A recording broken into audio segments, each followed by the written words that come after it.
Okay, so let's dive into this. You know how everyone talks about deep learning needing uh, massive amounts of data? We're talking millions of images, these huge data sets like ImageNet, right? Yeah, That's often the story behind those, incredible successes with convolutional networks. absolutely. Yeah, training those really complex models, getting them to work well, it's traditionally needed vast amounts of labeled data. It's been the baseline assumption.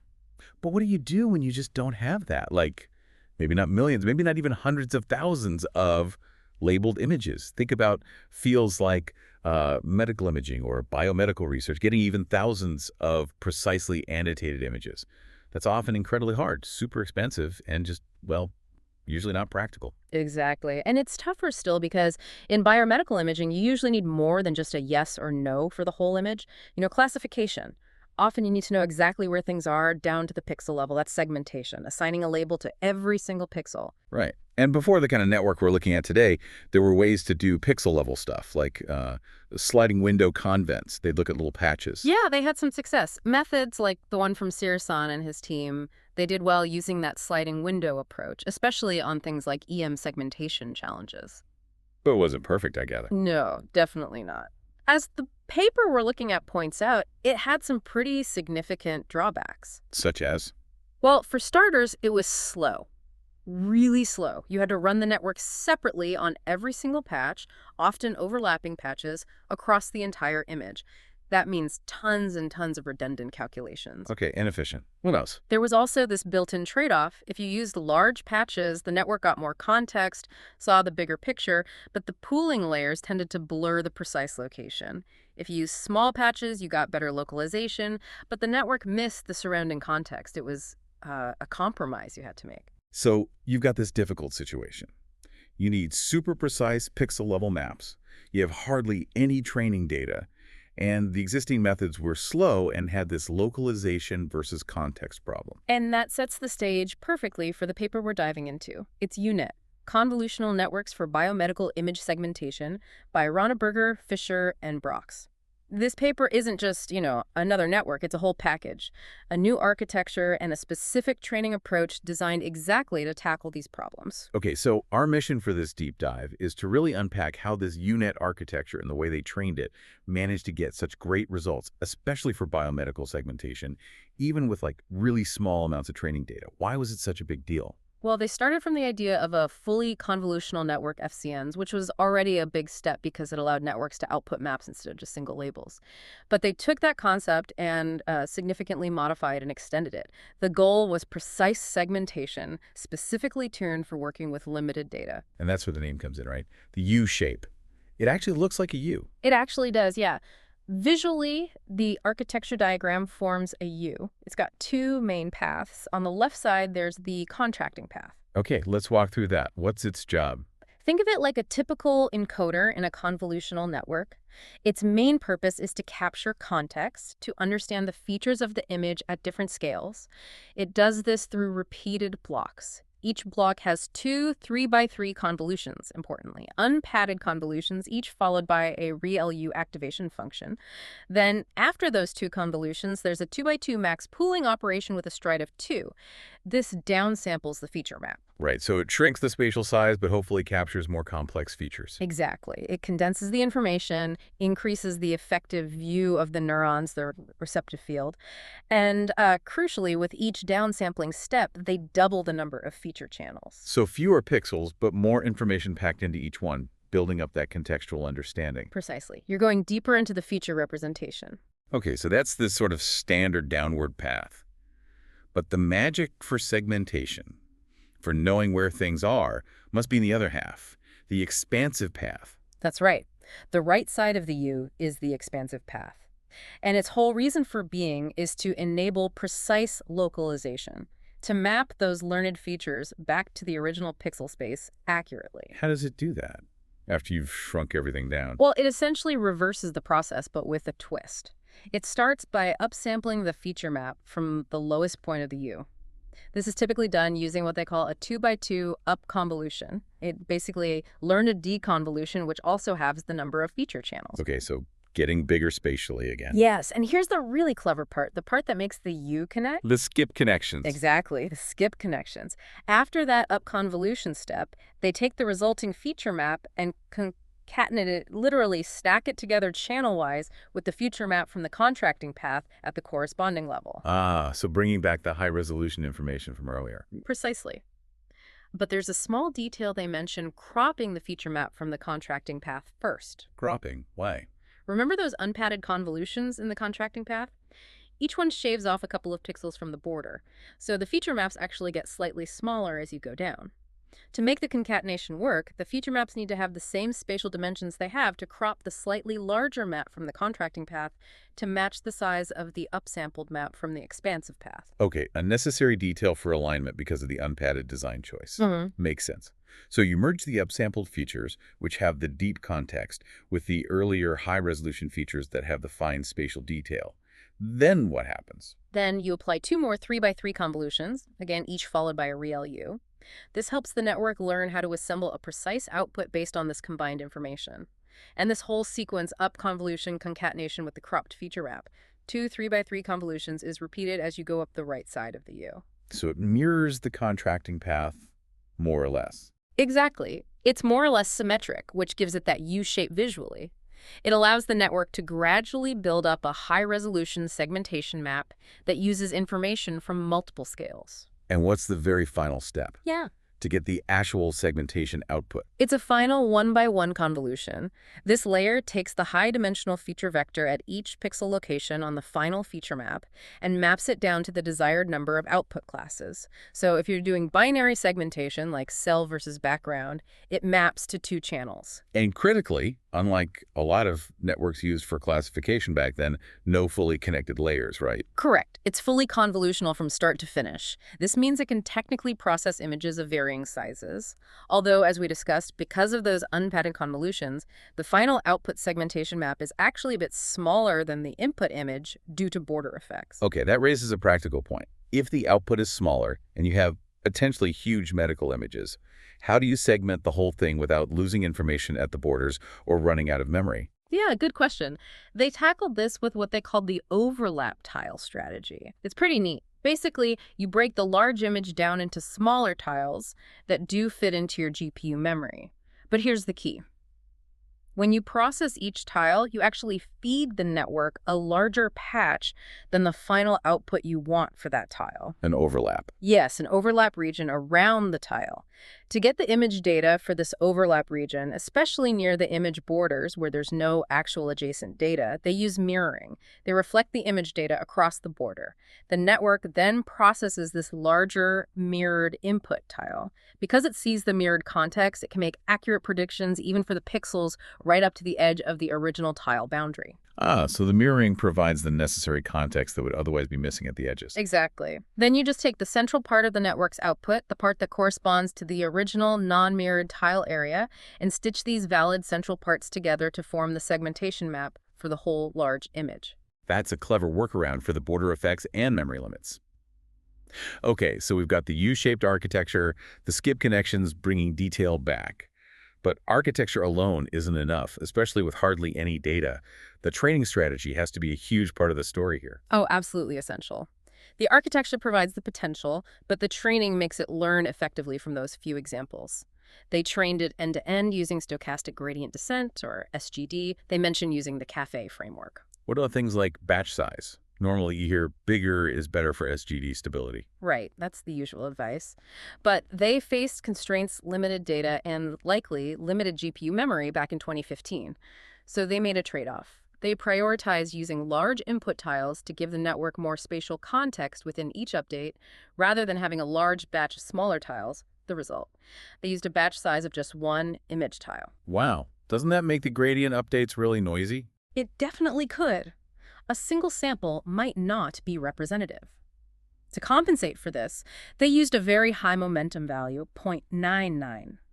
High momentum means the update direction isn't just based on the current single tile, but is heavily influenced by the accumulated updates from many previous tiles. It smooths things out considerably, making the training stable despite the tiny batch size. Okay, high momentum to stabilize single sample updates. Smart.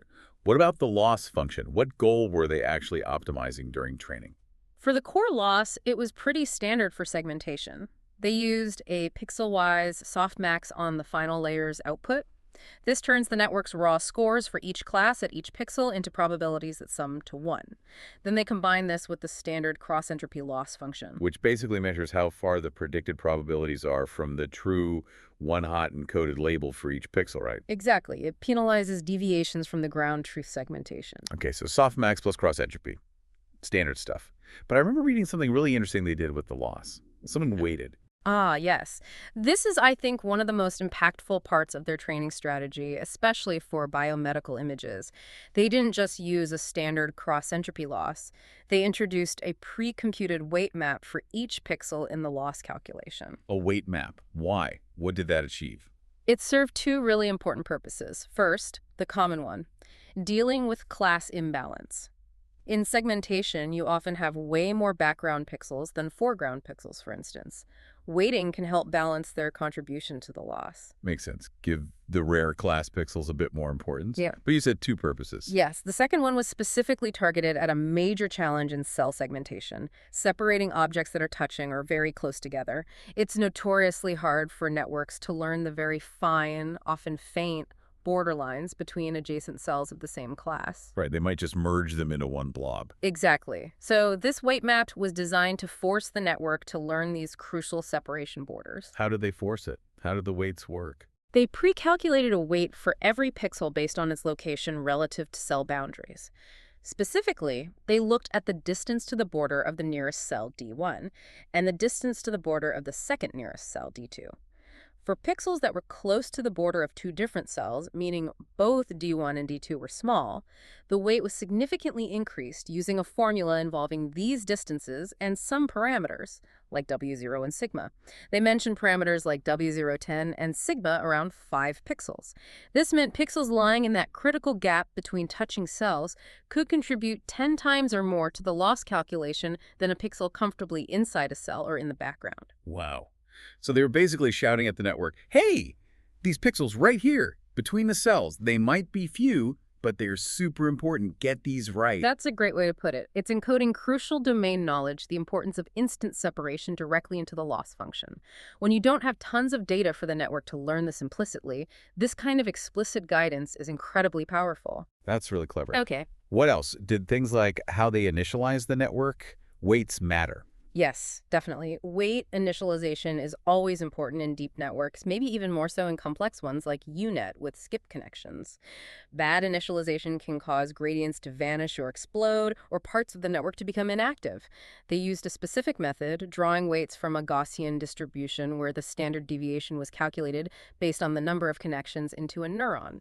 Sort 2n, the goal was to keep the variance of activations roughly constant across layers, promoting more stable learning right from the start. Okay, careful initialization. And the last piece of the puzzle, probably the absolute most critical when data is scarce. Data augmentation. Oh, absolutely non-negotiable. If you only have a few dozen images, you have to artificially expand your dataset by generating modified versions of those images. This teaches the network to be robust to variations it hasn't explicitly seen in the original small set. They use standard things like random shifts, rotations, and variations in brightness and contrast. But wasn't there one specific type they really highlighted for biomedical images? Yes. Random elastic deformations. This was key. Instead of just simple rotations or scaling, they simulated smooth, non-rigid warping, like stretching a rubber sheet.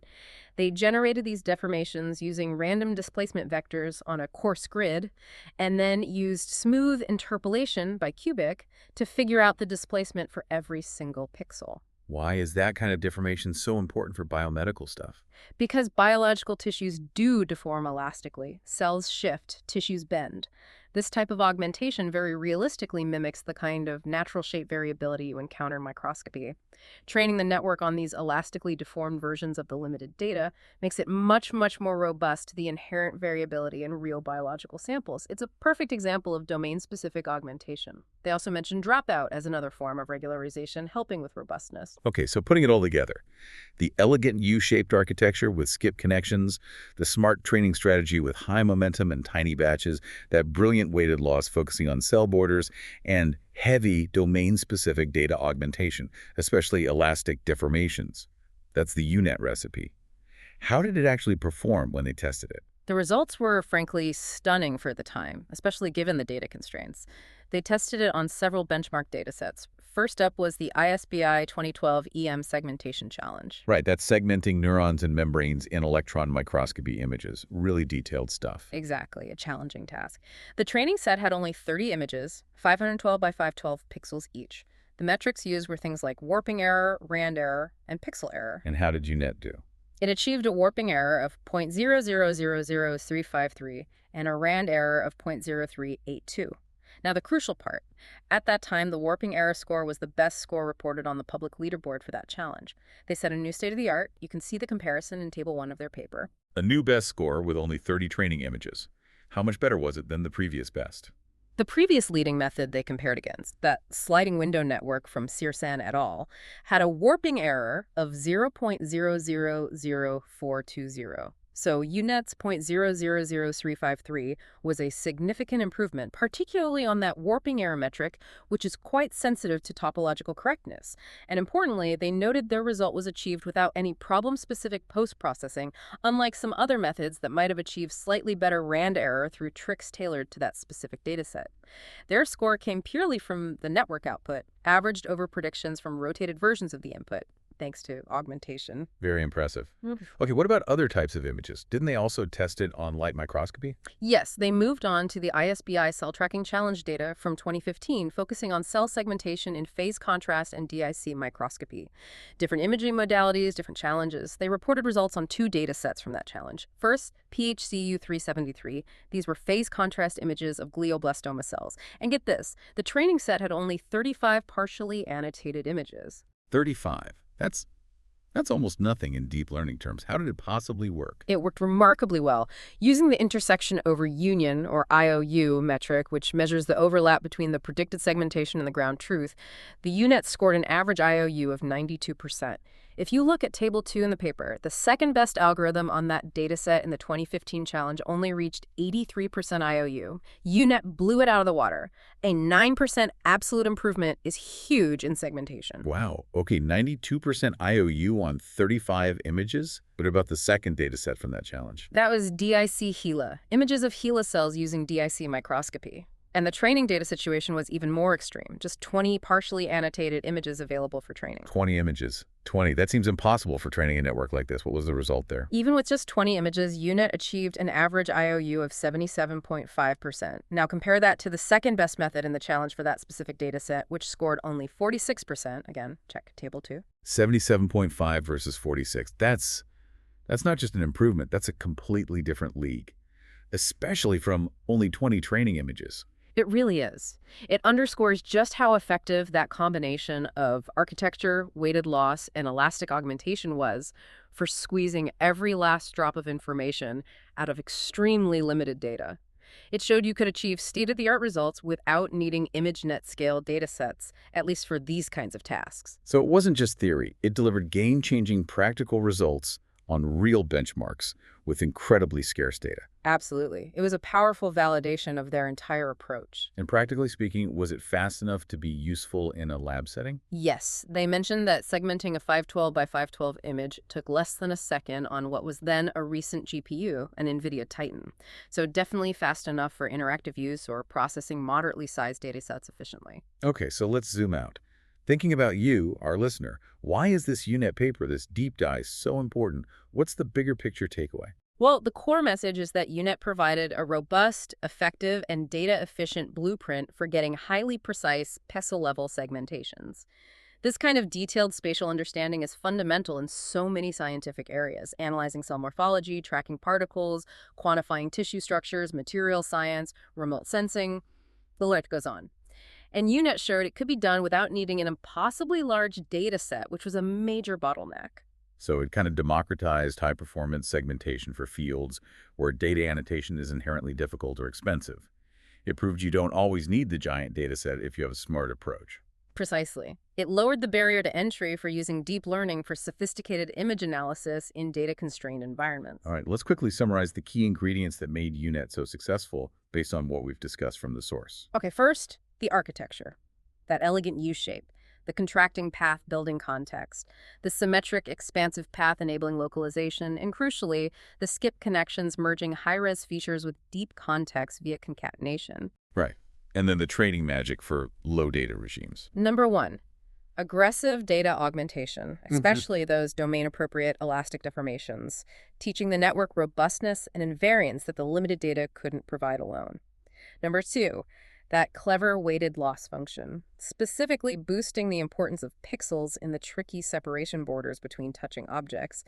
It forced the network to focus on the hardest, most critical parts of the segmentation task. Plus, the practical training choices like high momentum with a batch size of 1 and careful weight initialization. Exactly, all those pieces working together. And the results spoke for themselves, setting new bests on challenging EM segmentation, dramatically outperforming competitors on light microscopy cell segmentation with just 20 or 35 training images.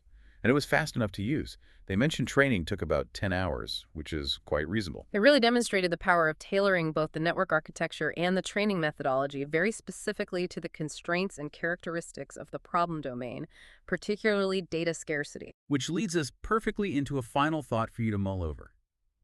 This UNet paper is a fantastic example of how customizing deep learning through architecture, loss functions, data augmentation can yield extraordinary results even when you don't have big data. It worked wonders for biomedical imaging. So the question is, where else could this philosophy be applied? Think about other fields that struggle with data scarcity. Maybe it's analyzing rare astronomical events or identifying subtle defects in specialized manufacturing, or even interpreting fragmented historical texts. Could those fields achieve similar breakthroughs by developing their own highly specific, domain-tailored data augmentation techniques, or designing custom loss functions that encode expert knowledge about what's truly important in their data?